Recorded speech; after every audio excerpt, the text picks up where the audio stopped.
এই বাজেটকে আমি একটি নামকরণ দিতে চাই, সেটি হচ্ছে জীবন বান্ধব বাজেট। এখন আমি মাননীয় সংসদ নেতা এবং প্রধানমন্ত্রীকে তার বক্তব্য রাখার জন্য আহ্বান জানাচ্ছি।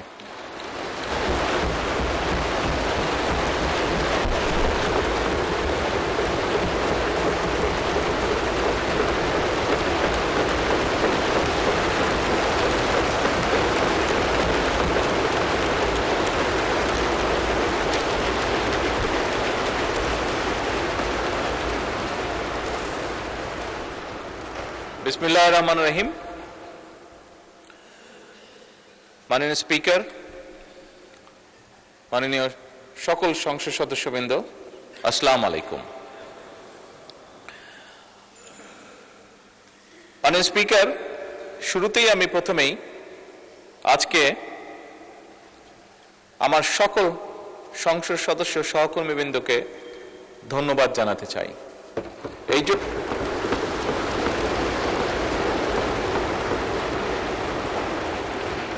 আমি এই জন্য ধন্যবাদ জানাতে চাই মাননীয় স্পিকার, যে আমরা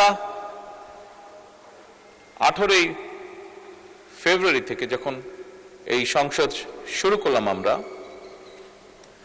তারপর থেকে বিভিন্ন চড়াই উতরাই পেরিয়ে আমরা আজকে এখানে এসেছি। আমরা উভয় পক্ষ, এবং আমাদের মধ্যে বিভিন্ন বিষয়ে আলোচনা হয়েছে, আমাদের মধ্যে বিভিন্ন বিষয়ে ঐক্যমত হয়েছি, আমরা আমাদের মধ্যে বিভিন্ন বিষয়ে দ্বিমত হয়েছে। কিন্তু তারপরেও আমি মনে করি, দৃঢ়ভাবে আমি আজকে এখানে দাঁড়িয়ে বিশ্বাস করি যে আমরা মনে হয় দেশের মানুষের সামনে একটি আশা তুলে ধরতে পেরেছি।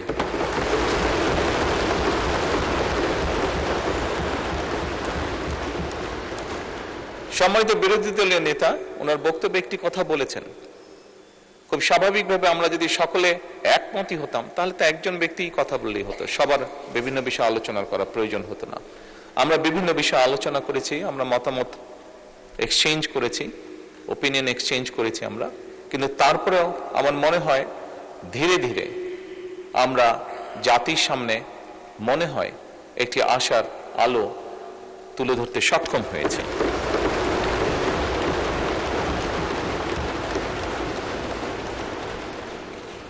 প্রতি সপ্তাহে সর্বোচ্চবার বিকাশ পেমেন্টে 50 জন হবেন পেমেন্ট চ্যাম্পিয়ন। জিতে নিন টিভি সহ আকর্ষণীয় সব প্রাইজ।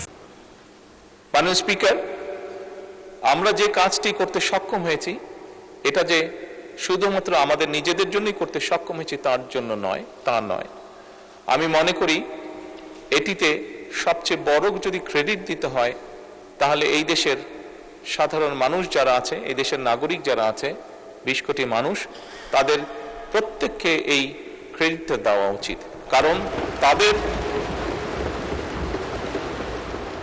তাদের সহযোগিতার কারণেই আজকে আমরা উভয় পক্ষ এখানে বসে সুন্দরভাবে আলোচনা করে দেশকে একটি সামনের দিকে নিয়ে যাবার পথ হয়তো তৈরি করতে পারছি। মাননীয় স্পিকার,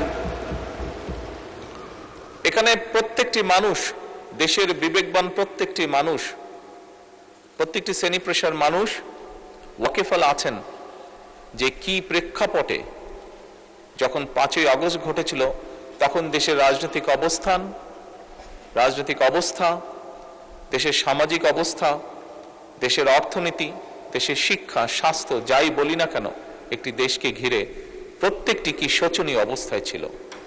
সেখান থেকে পর্যায়ক্রমিকভাবে আমরা দেশে একটি গণতান্ত্রিক অবস্থা তৈরি করতে সক্ষম হয়েছি, যেখানে সংসদে বসে প্রত্যেকটি সদস্য, রাজনৈতিক দলের সদস্যই হোক, ইন্ডিপেন্ডেন্ট বা স্বতন্ত্র সদস্যই হোক না কেন, প্রত্যেকটি সদস্য বসে সিভিলাইজড ওয়েতে, সভ্যভাবে আমরা দেশের মানুষের স্বার্থ নিয়ে আলোচনা করছি এবং সিদ্ধান্ত গ্রহণ করছি আমরা।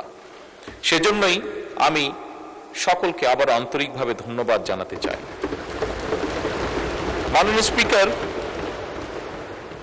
স্বাভাবিকভাবেই দেশের আইন কানুন, রাষ্ট্র ব্যবস্থা, সরকার ব্যবস্থা, সংসদীয় ব্যবস্থা, যেভাবেই যেটাই বলি না কেন, আজকে যে কারণে আমরা সকলে এখানে একত্রিত সেটি হচ্ছে বাজেট উপস্থাপন। খুব স্বাভাবিকভাবেই রাষ্ট্র ব্যবস্থায় বাজেট একটি অত্যন্ত গুরুত্বপূর্ণ বিষয়।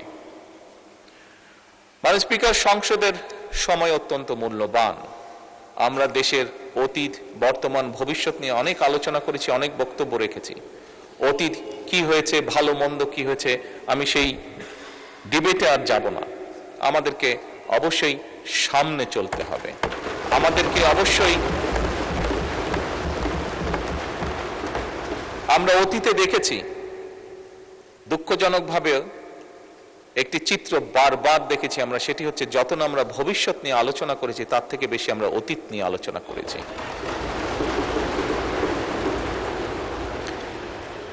মাননীয় স্পিকার, আমি মনে করি আজকে দেশের প্রত্যেকটি মানুষ চায় যে আমরা ভবিষ্যৎ নিয়ে কথা বলবো।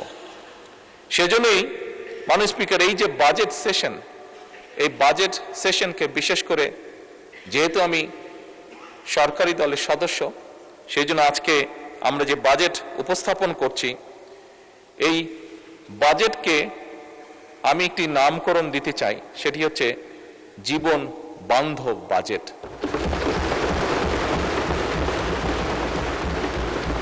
মাননীয় স্পিকার, বাস্তবতা হচ্ছে খুব স্বাভাবিকভাবে যেহেতু বাজেটটি সরকারি দল উপস্থাপন করছে, আমরা স্বাভাবিকভাবেই চেষ্টা করব যে একটি সুন্দর, একটি স্বাভাবিক, একটি বাস্তবমুখী বাজেট উপস্থাপন করার জন্য।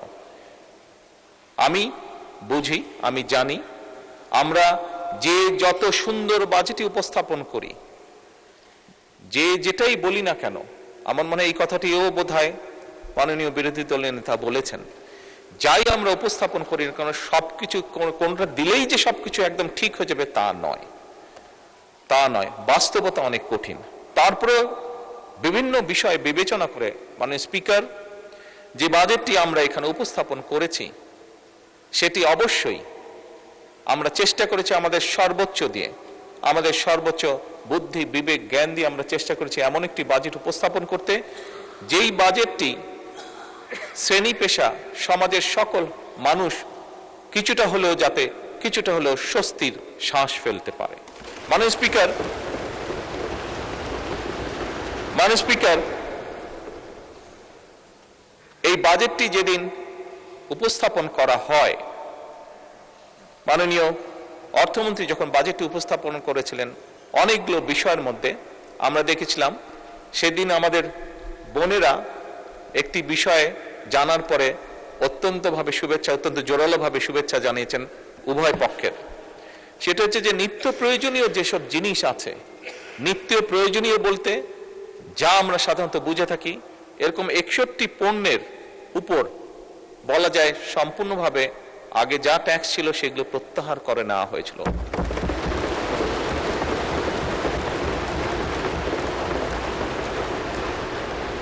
মাননীয় স্পিকার, এটি আমি গৌরব করে বলতে চাই না, তবে বাস্তবতার ভিত্তিতে বলতে চাই, এবং তার জন্য সর্বোপরি আমি প্রথমেই আল্লাহ রব্বুল আলমিনের দরবারে শুকরিয়া আদায় করতে চাই যে এই শুল্ক প্রত্যাহার করার ফলে আমরা অতীতে খেয়াল করেছি যে বাজেট উপস্থাপনের আগে এবং বাজেট উপস্থাপনের পরে, আগে পরে দুদিক দিয়েই অনেক নিত্য প্রয়োজনীয় জিনিসের দাম হঠাৎ করে কোনো কারণ ছাড়া বেড়ে যেত। তবে আলহামদুলিল্লাহ, আল্লাহর রহমতে এবছর আমরা সেরকম কোনো দৃশ্য দেখিনি।